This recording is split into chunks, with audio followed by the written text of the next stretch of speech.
fall. On the day of the Lord, you will hear sounds being chimed through the minarets of the Muslims calling the jihad for battle. You will hear them calling from the towers. And on that day, the Lord will bring the tumbling down of those towers that are used to call their armies to fight against Christ.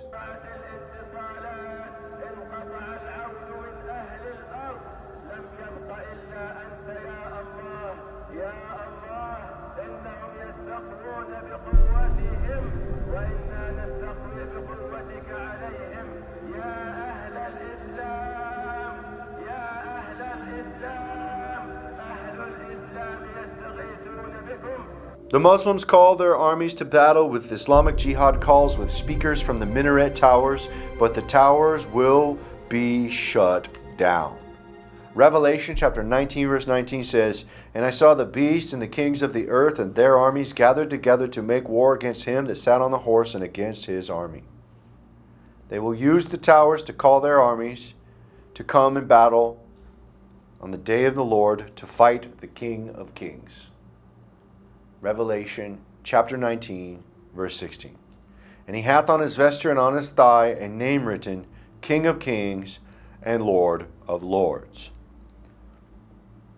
And as they go to fight the King of Kings on that day, and they assemble their armies for battle, calling them from the loudspeakers of the minaret towers, the Lord will cause a great shaking in the earth, so mighty that people cannot even stand, and they will fall to their knees, and their towers will come down. Revelation chapter 16, verse 18 through 19. "And there were voices and thunders and lightnings, and there was a great earthquake, such as was not since men were put on the earth, so mighty an earthquake and so great. And the great city was divided into 3 parts, and the cities of the nations fell.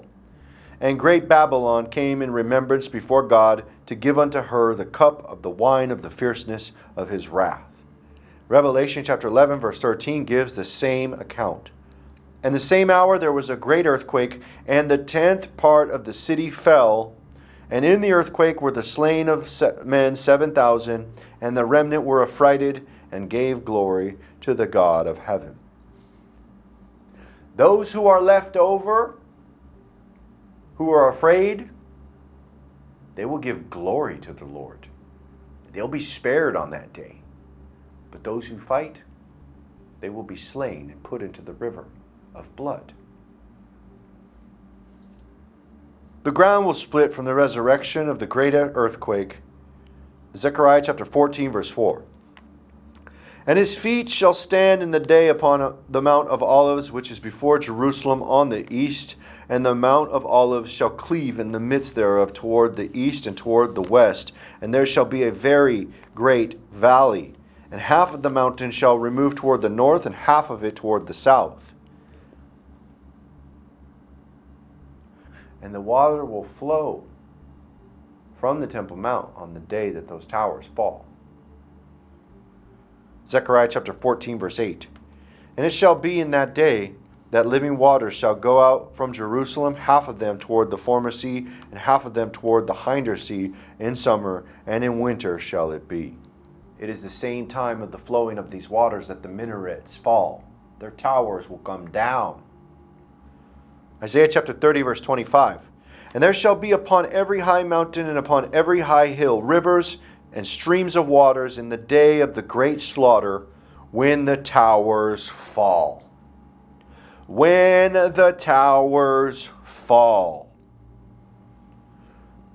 The minaret towers of Islam and their calls to jihad against the King of Kings will be silenced on that day.